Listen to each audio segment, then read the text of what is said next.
नमस्कार, आप देख रहे हैं उत्तर प्रदेश लाइव और मैं हूं आपके साथ प्रीति सिमान। यूपी सरकार गुजरात की तर्ज पर निवेशकों को लुभाने का प्रयास कर रही है। इसके लिए सरकार प्रदेश में फरवरी में होने वाले इन्वेस्टर समिट से पहले निवेशकों को आकर्षित करने के लिए लखनऊ के बेगम हजरत महल पार्क में यूपी दर्शन कराने की तैयारी कर रही है, जिसमें यूपी की धरोहर और संस्कृति से लेकर हर वो खास चीज जो उत्तर प्रदेश को अलग पहचान देती है, फिर चाहे वो अयोध्या में बन रहा राम मंदिर हो, वाराणसी का काशी विश्वनाथ मंदिर, आगरा का ताजमहल, राजधानी लखनऊ के साथ कई प्रदेश भर के और खास धरोहर। इसके अलावा देश का सबसे बड़ा एक्सप्रेसवे नेटवर्क भी उत्तर प्रदेश में है, जिसके जरिए अच्छी कनेक्टिविटी को दर्शाया जाएगा। सूबे की बेहतर कानून व्यवस्था से निवेशकों को लुभाने का हर संभव प्रयास किया जाएगा। ग्लोबल इन्वेस्टर समिट से पहले फरवरी 2023 महीने तक काम पूरा होगा।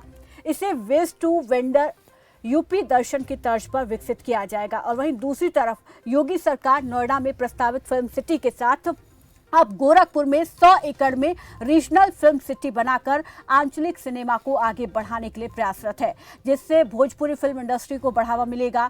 और आपको याद दिला दें कि सीएम समेत 16 मंत्री विदेश दौरे से 10 करोड़ का निवेश लाने का लक्ष्य लेकर चल रहे हैं।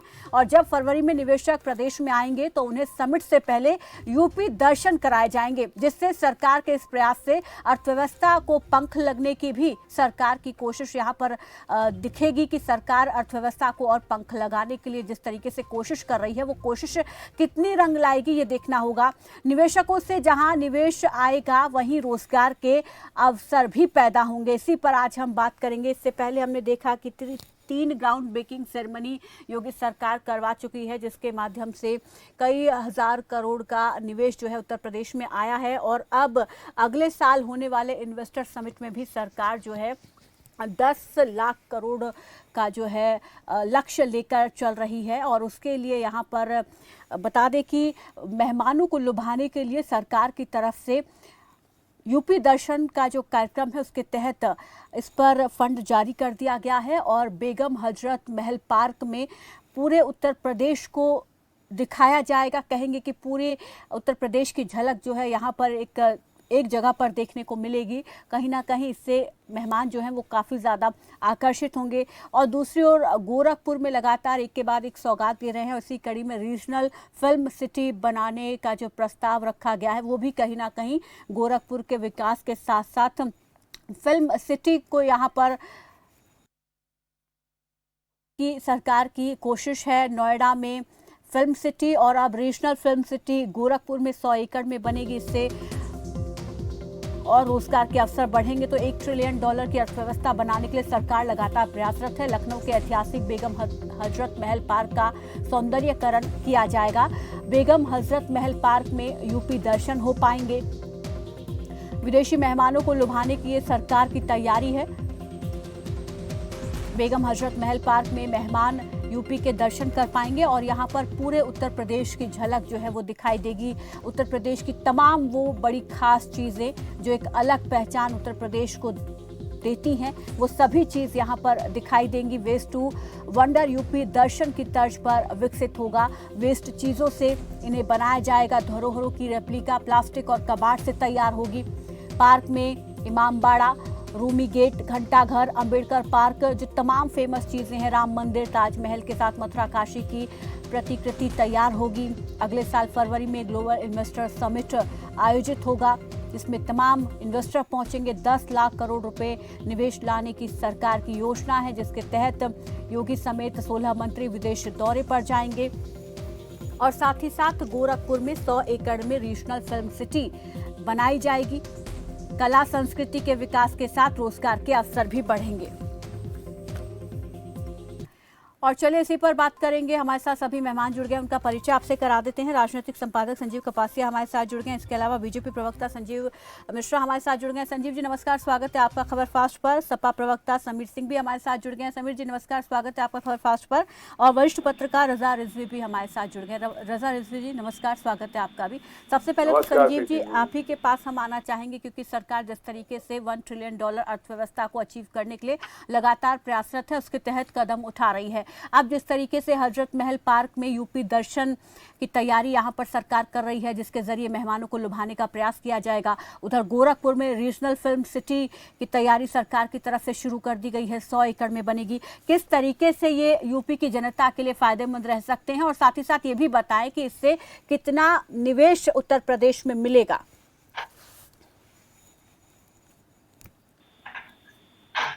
संजीव जी।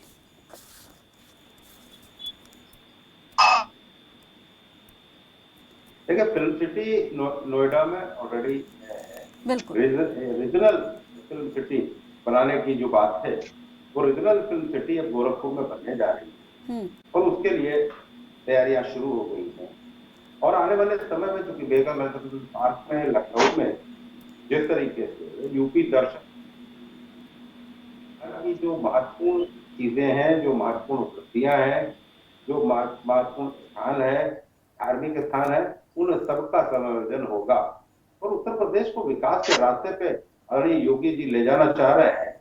और मैं समझता हूं कि आने वाले समय में 10 लाख करोड़ का जब निवेश के लिए भी उत्तर प्रदेश तैयार बैठा है और शीघ्र ही जब यूपी समिट होगा तो निश्चित रूप से उसमें उत्तर प्रदेश को और आगे ले जाने के लिए तैयारी होगी। जी बिल्कुल। समीर जी, आप किस तरीके से देखते हैं सरकार के इन प्रयासों को?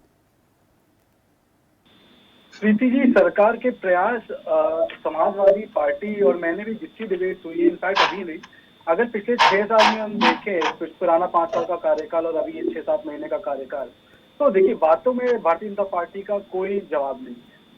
जो वो बात करते हैं बहुत अच्छी बातें होती हैं। अभी जैसे 10 लाख करोड़ के निवेश की बात हो रही है, बहुत अच्छी बात है, क्योंकि देखिए प्रदेश की जो अर्थव्यवस्था है वो तभी बढ़ेगी जब हमारे पास बाहर का निवेश आएगा, जब हमारा इंटरनली इंफ्रास्ट्रक्चर अच्छा होगा। तो ये बातें बहुत अच्छी हैं, इसमें कोई इसमें संदेह नहीं। लेकिन बात यहाँ सिर्फ बातों की नहीं है, बात है यहाँ पे जो असलियत है, जो हकीकत उसकी। अगर हम देखें तो अभी भी, जैसे भी आप भी बता रही थी कि ऑलरेडी कुछ 3 ग्राउंड ब्रेकिंग सेरेमनीज हो चुकी है। और अगर हम देखें कि इन ग्राउंड ब्रेकिंग सेरेमनीज में कई लाख करोड़ों का पहले ही एमओयू साइन होने की बात हुई है।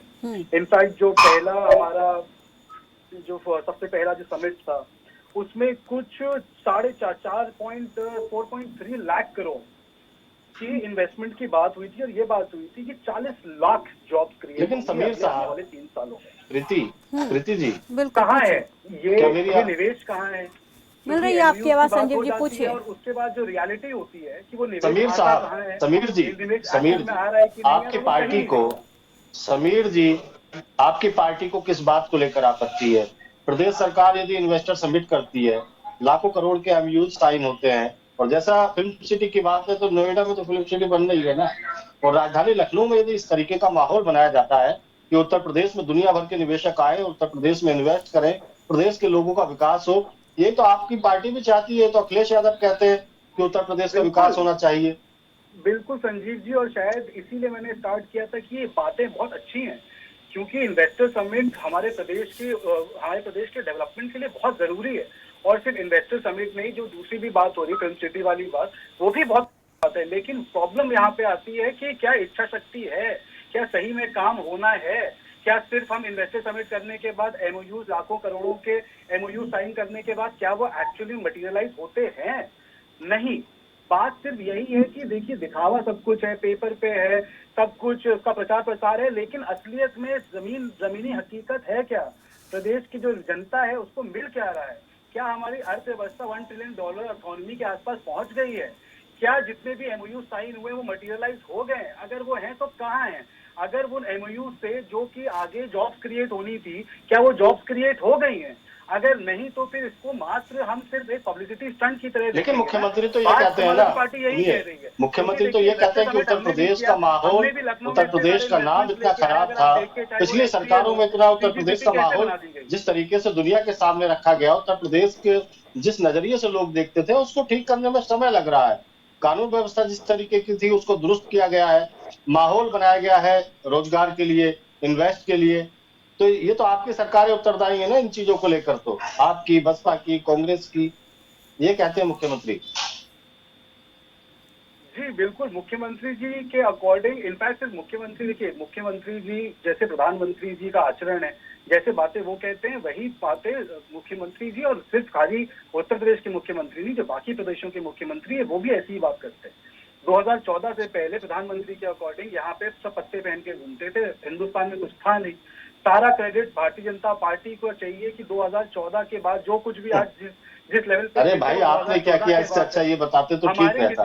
ठीक है रिजवी साहब, दोनों पार्टी के प्रवक्ता अपनी अपनी पार्टी का पक्ष रखेंगे, अपनी अपनी पार्टी का फेवर करेंगे, लेकिन एज ए वरिष्ठ पत्रकार, क्योंकि आपके पास एक लंबा अनुभव उत्तर प्रदेश में है, जो योगी आदित्यनाथ आज कर रहे हैं पिछले 5 साल में जो किया है, इन्वेस्टर समिट उत्तर प्रदेश में किए गए, अब जो इन्वेस्टर समिट फरवरी में होने जा रहा है उसकी तैयारियां कितने जोरों से चल रही है ये आप बखूबी समझते हैं। बेगम हजरत महल में जिस तरीके से पूरे उत्तर प्रदेश का सिनेरियो बनाया जाएगा कि उत्तर प्रदेश ये है, उत्तर प्रदेश में आप आइए, रोजगार स्थापित कीजिए, उद्योग लगाइए, लोगों को रोजगार दीजिए, और तमाम शर्तें भी मुख्यमंत्री ने रखी है कि किस लेवल का रोजगार, कितना वो कंपनी कितने लोगों को रोजगार देगी, ये तमाम चीजें रखी गई हैं।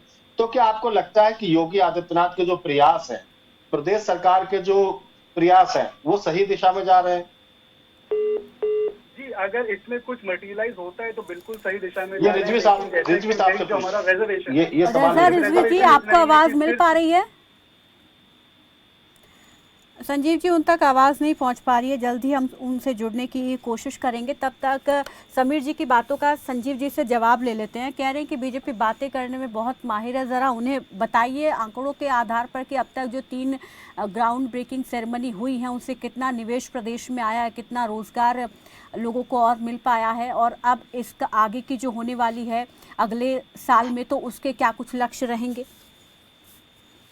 देखिए प्रीति जी, समस्या यही है कि समाजवादी पार्टी के जो साथी बैठते हैं वो सरकार की और भाजपा का विरोध करने के अलावा इनके पास कोई काम है। इनको से तो ये इनको बताना चाहिए कि 2017 में जब आपका काम बोलता था, आपने मुसलमानों को आरक्षण देने की बात की थी, आपने मुसलमानों को आरक्षण नहीं दिया था, उसका परिणाम आपको 2017 के चुनाव में मिला। अब आप कांग्रेस से गठबंधन करें या किसी से भी करें, लेकिन परिणाम 2017 में जो आपका काम होता था उसका मिला। 2019 में आपने बसपा के साथ गठबंधन किया, उसका परिणाम मिला जब आप कह रहे थे 80 सीटें जीतेंगे। और 2022 अभी 10/5 को रिजल्ट आया उत्तर प्रदेश की विधानसभा का, जिसमें क्या हालत रही आप सबका।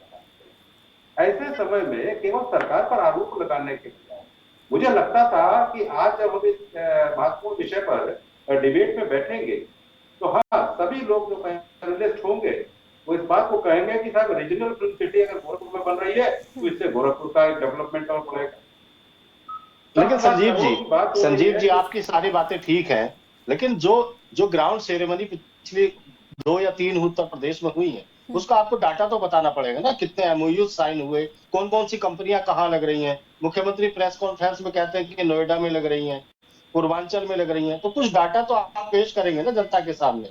यदि विपक्ष सवाल उठाता है तो आपको जवाब देने के लिए आपके पास कोई डाटा है, कितने एमओयू साइन हुए, कौन कौन सी कंपनियां लग रही हैं, कितना रोजगार प्रदेश के लोगों को मिलेगा? मिश्रा जी देखिए लगातार देखिए जिस तरीके से रिलायंस है, अडानी है, वो सब यहाँ पर निवेश करने के लिए तैयार है, और उन लोगों ने 3 जो ग्राउंड सेरेमनी हुई उनमें देखा है। आने वाले समय में जो होने जा रहा है 10 लाख करोड़ का निवेश होगा उत्तर प्रदेश में, और उत्तर प्रदेश का डेवलपमेंट होगा। अब चक्कर ये कि समाजवादी पार्टी के साथ ये नहीं चाहते कि उत्तर प्रदेश में डेवलपमेंट हो। अच्छा संजीव जी, कितने के एमओयू अब तक साइन हुए और कितने एग्जीक्यूट हुए, यही बता दीजिए। हेलो अभी संजीव जी आवाज अब मिल रही है आपको? संजीव जी सुन पा रहे हैं आप हमें?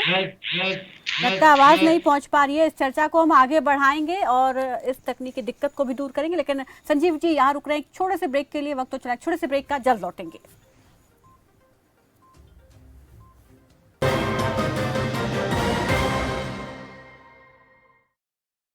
क्या आप दुबले पतले कमजोर हैं, आपकी सेहत नहीं बनती, भूख कम लगती है, वजन नहीं बढ़ता? दरअसल मेन बात खाना नहीं है, मेन बात है खाया पिया लगना। और अगर खाया पिया लगेगा ही नहीं तो आपकी सेहत बनेगी कैसे? इसलिए हमारी संस्था सन्यासी आयुर्वेदा ने एक ऐसी दवा का निर्माण किया है जो कि आपके लिवर सिस्टम को, आपके पाचन तंत्र को दुरुस्त करने का काम करती है, ताकि आप जो भी खाएं उसका पूरे का पूरा निचोड़ आपके शरीर को लगे, आपकी भूख बढ़े, खाया पिया सही से लगे, नया खून बने, हड्डियों में जान आए, चेहरे पर नूर, लालिमा, रौनक आए और आप मोटे, तगड़े, खूबसूरत पर्सनैलिटी के मालिक बन जाएं। 100% आयुर्वेदिक दवा होती है, इसका शरीर पर कोई भी साइड इफेक्ट, कोई भी नुकसान या दुष्प्रभाव नहीं होता। लड़के लड़कियां दोनों इसका इस्तेमाल कर सकते हैं और पहले 15 दिन के अंदर ही आपको इसका असर महसूस हो जाएगा। सिर्फ 699 रुपए की पूरे 1 महीने की दवा होती है और आप इसे घर बैठे 011-45454545 पर फोन करके दवा मंगवा सकते हैं।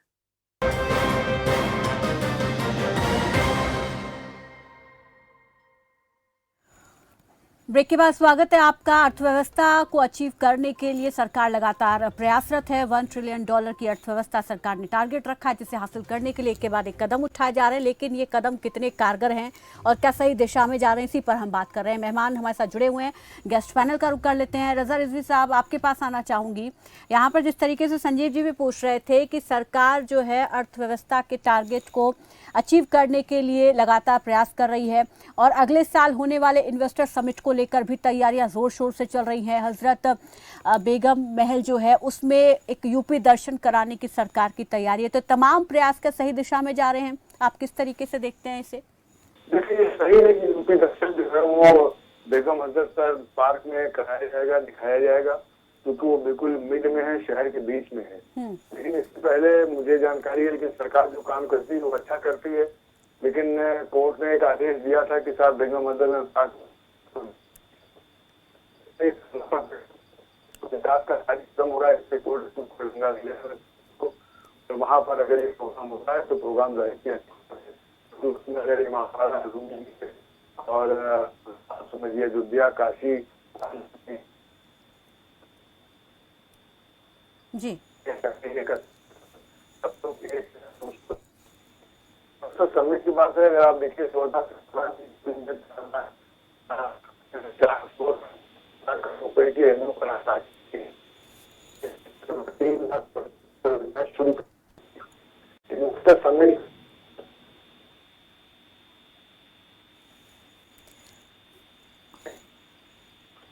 रिजवी साहब, आपकी आवाज़ ठीक से नहीं मिल पा रही, उससे रोकना चाहूंगी, वापस लौटूंगी आपके पास। संजीव जी, आंकड़ों की हम बात कर रहे थे। संजीव जी, आपको हमारी आवाज़ मिल रही है? लगता है दोनों तक हमारी आवाज़ नहीं पहुंच पा रही है। समीर जी, जिस तरीके से संजीव जी बता रहे हैं उससे कितना संतुष्ट है? क्या मानते हैं कि आंकड़े ना दे पाना कहीं ना कहीं नाकामी है या ग्राउंड पर काम नहीं हो रहा है? जी बिल्कुल, मैं अपने पूरे पॉइंट में यही समझाने की बात कर रहा हूँ, यही समझाने की कोशिश कर रहा था कि देखिए, स्कीम्स निकालना या फिर कोई चीज प्रपोज करना आसान और अच्छी बात है, होना चाहिए, लेकिन उसके पीछे जब आपकी नियत होगी, जब इच्छा शक्ति होगी, सपा सरकार में जो हुआ उसके आंकड़े तो होंगे आपके पास। जी बिल्कुल, और हमें इसीलिए कभी आंकड़ों से हम पीछे नहीं हटे और यही बेसिस है। अभी जो भारतीय जनता पार्टी के प्रवक्ता थे उन्होंने कुछ बड़ी आपत्तिजनक एज इन कि उन्होंने कुछ ऐसी बातें करी कि हाँ ठीक है 17 में हमने देख लिया काम बोलता है का क्या हुआ, 22 में देख लिया। देखिए वो हमारी एक पॉलिटिकल डेस्टिनी है कि हाँ ठीक है हम चुनाव हार गए फॉर XYZ रीजन, हमने इनके साथ गठबंधन किया, उनके साथ गठबंधन किया, नहीं कामों पता अलग। लेकिन अगर हम चुनाव हार गए तो आप हमारे काम को जीरो नहीं कर सकते। जो हमारा काम है, जो जनता के समक्ष है, वो जनता देख रही है। उसके बाद भी अगर जनता ने वोट नहीं दिया तो वो जनता का डिसीजन है, वो हम सर आंखों पे रखते हैं। लेकिन आपको क्यों नहीं दिख रहा है? क्या आपको HCL IT सिटी लखनऊ में नहीं दिख रही? 100 एकड़ की IT सिटी है, इन्वेस्टमेंट है, हार्ड इन्वेस्टमेंट है, दिख रहा है। लुलु ग्रुप ने 1000 करोड़ इन्वेस्ट किया है, दिख रहा है। मेदांता हेल्थ सिटी ने 1000 करोड़ रुपए इन्वेस्ट किया है, दिख रहा है। जो सरकार ने काम किया है, जो पुलिस हेडक्वार्टर्स बनाए, दिख रहा है। जो यूपी जो 1090 की स्कीम लाई है, दिख रही है। तो जब हम काम करते हैं, हम बोलते हैं कि अगर आप सही में काम किया होता तो दिखता। लखनऊ आगरा एक्सप्रेसवे दिख रहा है, बुंदेलखंड एक्सप्रेसवे जिसका इतना जोर शोर से होता है कि इनॉग्रेशन होता है, प्रधानमंत्री आते हैं, 1 हफ्ते बाद ढहना स्टार्ट कर देता है। तो जब ऐसे काम होते हैं तब फिर क्वेश्चन मार्क क्यों ना उठाए?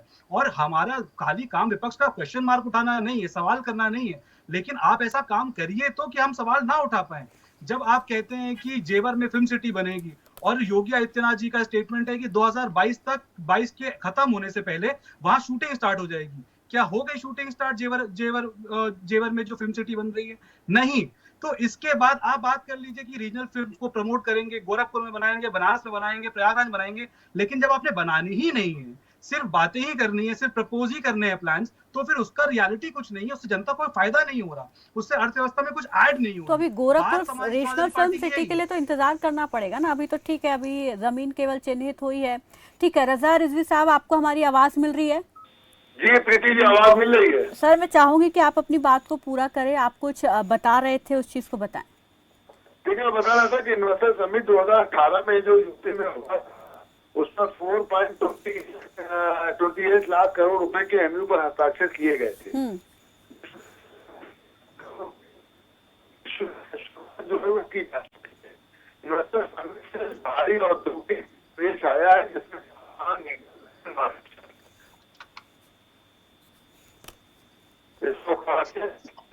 लेकिन जो सपा प्रवक्ता, जी संजीव प्रीति जी, हमें लगता है कि रिजवी साहब की आवाज बड़ी डिस्टर्ब हो रही है। समीर साहब, आज मुख्यमंत्री योगी आदित्यनाथ मैनपुरी में थे और उन्होंने शिवपाल जी को लेकर एक बयान दिया, कहा शिवपाल यादव पेंडुलम बन गए हैं, कोई इधर से किक लगाता है, कोई उधर से किक लगाता है। तो आपने जैसा जिक्र किया कि चुनाव हम हारे हैं, तो इसके पीछे वजह तो ये भी है ना कि आपने अपने लोगों को सम्मान नहीं दिया। भाई आजमगढ़, रामपुर, लखीमपुर खीरी, इसमें चुनाव होते हैं, शिवपाल यादव जी को नहीं पूछा जाता। आज जो भारतीय जनता पार्टी आपकी पार्टी पर हमलावर है, उसका मौका आप लोगों ने दिया है ना। पेंडुलम करें मुख्यमंत्री, करें फुटबॉल बन गए हैं शिवपाल यादव। जी देखिए, ये जो योगी आदित्यनाथ जी का बयान है, मुख्यमंत्री जी का बयान है, ये उनकी सोच दर्शाता है और कुछ नहीं। इनफैक्ट अगर मैं कहता हूं कि अगर इतना ही शिवपाल जी का आदर और रिस्पेक्ट अगर मुख्यमंत्री जी को थी, तो आज एक बड़ी न्यूज आपने शायद सुनी होगी। आज एक बड़ी न्यूज आई है कि शिवपाल जी की जो सुरक्षा है वो Z श्रेणी से हटाकर Y श्रेणी में। समीर जी रुकिए, एक बार रजा रिजवी साहब की आवाज आ गई है, उनको सुन लेते हैं, क्योंकि अभी तक उनसे बातचीत नहीं हो पाई। जी, ऐसी है कि हम अपनी आर्थिक स्थिति को मजबूत करें और आर्थिक स्थिति के ज्यादा से ज्यादा निवेश करती हैं और उनकी योजनाएं उत्तर प्रदेश के मंत्री का और उत्तर प्रदेश से 3235 IAS ऑफिसर्स दिखाई दिए।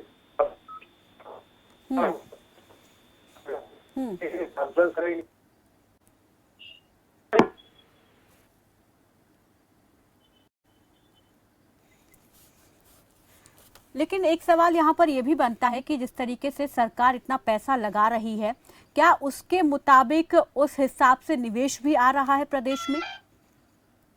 ग्राउंड पर काम होने की बात की जाए तो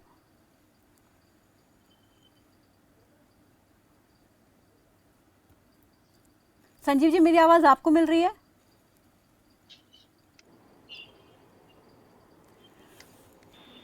रिजवी साहब, आपको मेरी आवाज मिल रही है? प्रीति जी, हमें लगता है कि समीर साहब को अपनी बात पूरी करने दीजिए। जी, समीर जी बोलिए। जी, तो संजीव जी ने जो क्वेश्चन पूछा था, मैं उसी के बारे में बता रहा था कि देखिए, शिवपाल सिंह जी जो हमारे चाचा जी हैं, आज हमारे साथ हैं। बहुत आपने सबने देखा होगा कि मैनपुरी में वो किस तरीके से वोटों की अपील कर रहे हैं और उनके क्या क्या स्टेटमेंट्स हैं। अब अगर भारतीय जनता पार्टी या फिर मुख्यमंत्री जी को शिवपाल सिंह जी की एक्चुअली में इतनी रिस्पेक्ट होती या उनके बारे में सोचते, तो आज एक बहुत बड़ा इंसिडेंट हुआ है जहां पे शिवपाल सिंह जी की सुरक्षा जो है वो Z श्रेणी से हटाकर घटाकर Y श्रेणी कर दी गई है। तो ये जो राजनीतिक द्वेष, देखिए हमारे चाचा जी हैं, समाजवादी पार्टी के फाउंडिंग मेंबर्स में से एक है। अगर एक फैमिली कोई मैटर है, उसमें अनबन होती है, तो वो सब हमारा फैमिली मैटर है, वो सब सॉल्व हो रहा है वो धीरे धीरे। और हम खुद चाहते हैं कि सब चीज एकदम अच्छी रहे और बहुत अच्छा ये एक मैनपुरी का जो लोकसभा उपचुनाव हो रहा है, ये एक बहुत ही एक वेलकम स्टेप है कि उसमें एक वापस से फैमिली एक साथ आ गई है। और हम पूरी उम्मीद है और हम पूरी आशा करते हैं कि अब शिवपाल सिंह जी पार्टी में जिस तरीके से वो पहले से थे, पार्टी में ही रहे, समाजवादी पार्टी के साथ ही रहे और आगे हम मजबूती से और भी चुनाव लड़ पाए। तो देखिए, लेकिन इसके साथ साथ जो भारतीय जनता पार्टी जो खिलवाड़ करती है परिवारों के साथ, जो फूट डालने का काम करती है, तो पहले उनको अपना दामन देखना चाहिए कि वो किस तरीके से जो परिवारों में और जो घर में फूट डालने का काम करते हैं और देख रेख का काम करते हैं, ये चीजें ठीक नहीं है। अगर आप राजनीति कर रहे हैं, आप राजनीति करिए, राजनीति करने के लिए आप स्वतंत्र हैं, लेकिन ये सब जो एक तरीके से ये पैरामीटर्स गलत पैरामीटर्स है राजनीति के। और अगर आप जिस तरीके से अगर हम देख रहे हैं कि चुनाव हो रहा है, आप अपना पूरा जोर शोर लगा रहे हैं, बहुत अच्छी बात है, लेकिन भारतीय जनता पार्टी जिनके पास मैनपुरी में चुनाव लड़ाने तक के लिए अपना खुद का कैंडिडेट नहीं है, समाजवादी पार्टी से गए हुए कैंडिडेट को वो चुनाव लड़ा रहे हैं इतना इंपॉर्टेंट, वो ऐसा की बातें करती है तो ओझापन लगता है और कुछ नहीं। ठीक है, बिल्कुल। रजा रिजवी जी, मेरी आवाज़ अब आपको मिल रही है? लगता है संपर्क नहीं हो पा रहा है, कुछ तकनीकी दिक्कत आज है, इसलिए बहुत बहुत शुक्रिया आप सभी मेहमानों का हमारे साथ जुड़ने के लिए, इस चर्चा में शामिल होने के लिए। तो उत्तर प्रदेश में अर्थव्यवस्था को पंख लगाने के लिए सरकार की तरफ से प्रयास लगातार किए जा रहे हैं। इसी कड़ी में अगले साल होने वाले इन्वेस्टर समिट के लिए अभी से ही मेहमानों को आकर्षित करने की तैयारी सरकार ने शुरू कर दी है, जिसके तहत हजरत बेगम महल में जो है मेहमानों को लुभाने के लिए पूरे उत्तर प्रदेश के दर्शन कराए जाएंगे। उत्तर प्रदेश की तमाम वो खास धरोहर, संस्कृति सब यहाँ पर दिखाई देगी। वहीं गोरखपुर में रीजनल फिल्म सिटी बनाने की सरकार की योजना प्रस्तावित है, जिस पर काम शुरू हो गया है। अब इन तमाम योजनाओं से किस तरीके का प्रदेश में निवेश बढ़ेगा, इससे रोजगार के अवसर बढ़ेंगे और साथ ही अर्थव्यवस्था जो कि सरकार ने $1 ट्रिलियन का लक्ष्य रखा है, उसको हासिल करने में और कितना आगे बढ़ पाएगी, ये देखना होगा। फिलहाल मेरे साथ बस इतना ही, दीजिए इजाजत, नमस्कार।